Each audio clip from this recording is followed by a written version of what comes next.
sama Kiai. Ya. Sebenarnya saya baru kenal Kiai itu 3 minggu yang lalu lewat YouTube.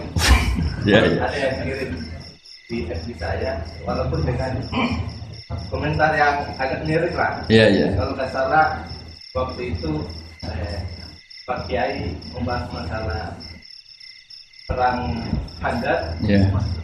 yang mengatakan bahwa Nabi itu waktu itu satu saja, tidak tahu apa-apa, tapi Iya. ada Salman yang menyampaikan ini. Iya. Terus komentarnya netizen anak-anak. Tapi pertanyaan saya itu bukan itu, Pak. Iya, iya, iya, gimana? Pertanyaan saya itu, saya tertarik kenapa cara pasang sokoknya itu ada rambut di. Iya, iya. Iya, iya, iya.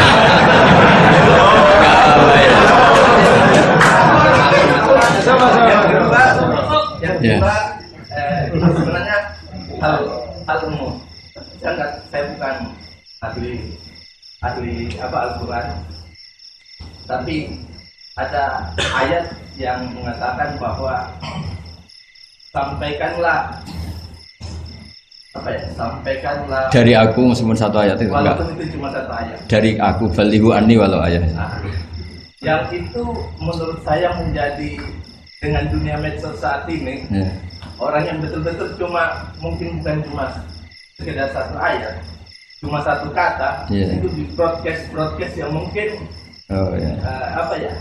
memacu perdebatan. Makanya ini begini, namanya siapa? Sulaiman. Begini aja, ini saya jawab. Tapi ini ringan. Saman relax saja, santai.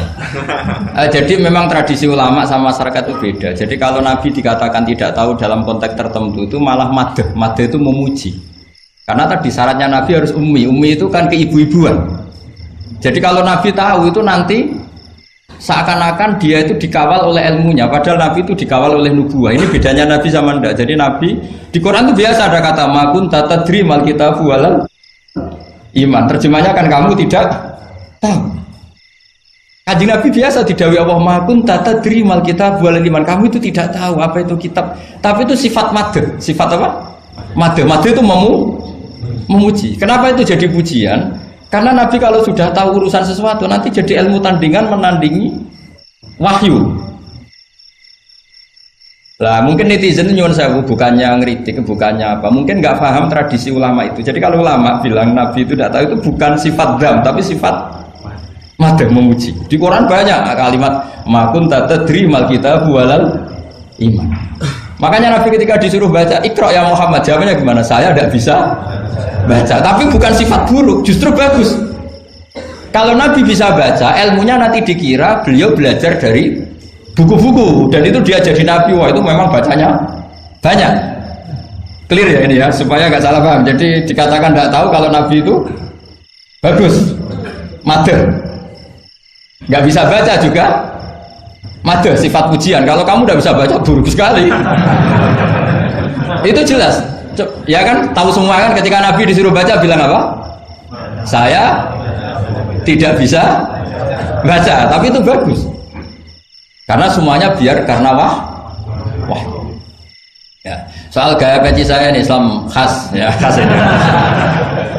Nah, yang ini yang penting, yang pertanyaan sampean terakhir bali wa ani walau aja. Memang ini semenjak dunia medsos memang dengan tanda kutip agak kecelakaan, mengutip kutipan tokoh atau apa hanya sepotong-potong itu bahaya.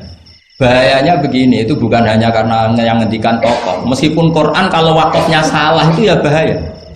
Coba misalnya begini, ada orang wakaf di depan orang yang paham bahasa Arab. Inna woha la yastahi, terus wakaf ya Pak. Terjemahnya gimana? Allah tidak punya rasa malu.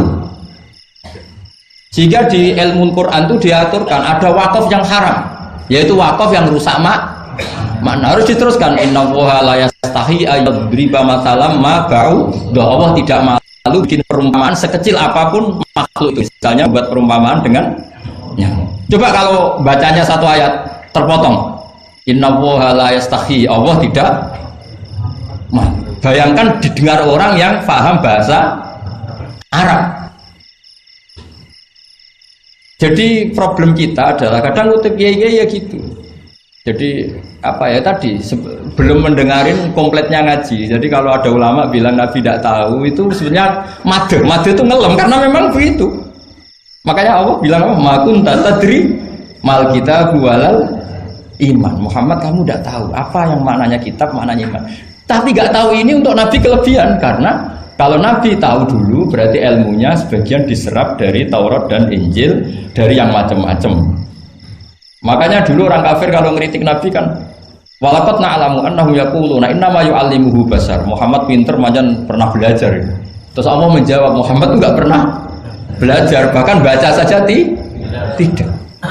Jadi kalau Nabi dikatakan nggak bisa baca, nggak tahu itu madh. Saya ulang lagi untuk Nabi itu madh. Sehingga semua yang dilakukan Nabi in huwa illa wahyu yuha, semua hanya berdasar wahyu. Ini bedanya Nabi dengan selain Nabi. Makanya Nabi itu nggak pernah baca, nggak boleh memang. Karena tadi pasti ini jadi ilmu tandingan. Itu bahaya kalau untuk Nabi, supaya semuanya orisinil dari Allah. Nabi itu sama Allah dikosongkan, semuanya kosong.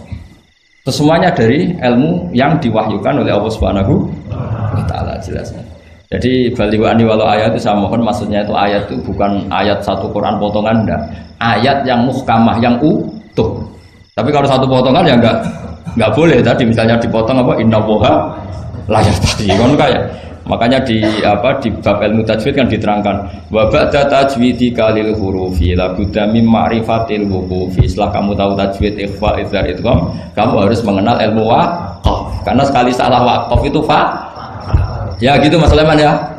Assalamualaikum warahmatullahi wabarakatuh.